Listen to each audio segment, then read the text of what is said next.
All right, this is the last thing we're going to look at in this unit, and it's to tell if the functions are continuous.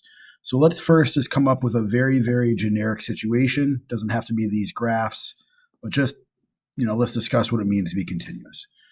So if we have a piecewise function such as the following, okay, we have an open circle here. Let's just make up this value. Let's say that we have a y value of 3, and this is an x value of 2.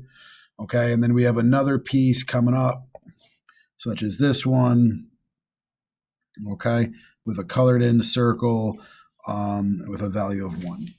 These are not continuous because of the jump discontinuity.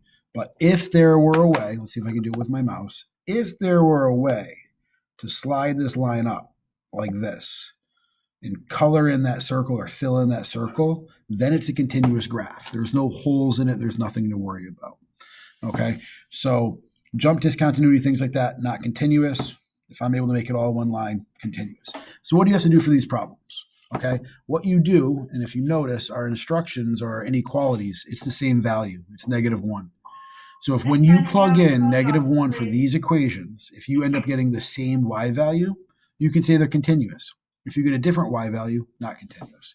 So let's take a look. We're going to do 2 times -1 squared minus -1 plus 1. So -1 squared is 1, times 2 is 2, minus a -1 would be plus 1.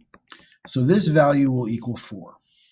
Now we just have to go and we have to check the other equation. So we do -1 cubed plus 6 times -1 squared plus 12 times -1 plus 11. So let's take a look at our work. -1 cubed is -1. 6 times -1 squared is 6, minus 12 plus 11. So let's see, -1 plus 6 is 5. Okay, 5 minus 12 gives us -7. -7 plus 11 does equal 4. So this one is continuous. Well, let's look at our other one now. Okay, now we're looking at a value of 3. So we're going to do -3 squared plus 8. Notice how the negative sign is still on the outside. Okay, the x doesn't protect it. It would need parentheses. So it's -9 plus 8, which is -1. Now let's look at the other equation, which I will put, what color have I not used? I guess I've used all of them.